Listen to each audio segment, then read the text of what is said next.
যোৱাকালি এটা ঘটনা হৈছে অতি দুৰ্ভাগ্যজনক আপোনালোকে গম পায় ধুবুৰীৰ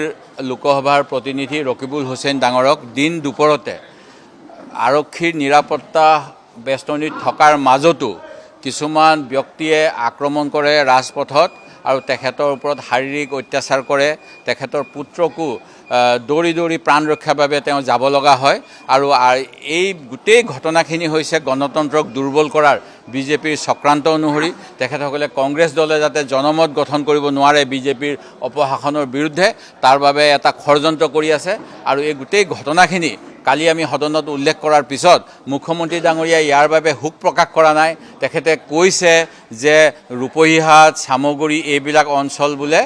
ৰকিবুল হুছেইনৰ অঞ্চল গৃহ বিভাগৰ মন্ত্ৰীয়ে যদি এনেকৈ নিজে দায়হৰা মন্তব্য দিয়ে যিজন মুখ্যমন্ত্ৰী ইয়াতকৈ দুৰ্ভাগ্যজনক কথা গণতন্ত্ৰৰ বাবে হ'ব নোৱাৰে আৰু অসম আৰক্ষীৰ স্পেচিয়েল ব্ৰাঞ্চত ৰাতিপুৱা 7 বজাত নগাঁও আৰক্ষী কণ্ট্ৰল ৰুমত মিটিঙৰ পূৰ্বে আৰু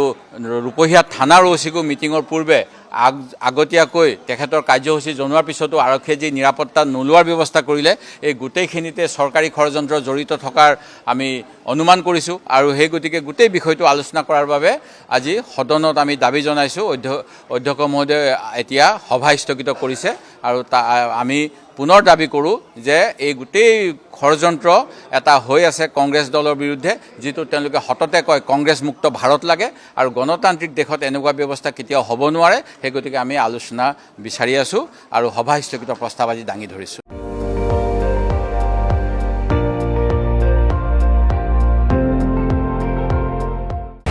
আপুনি চাই আছে ND24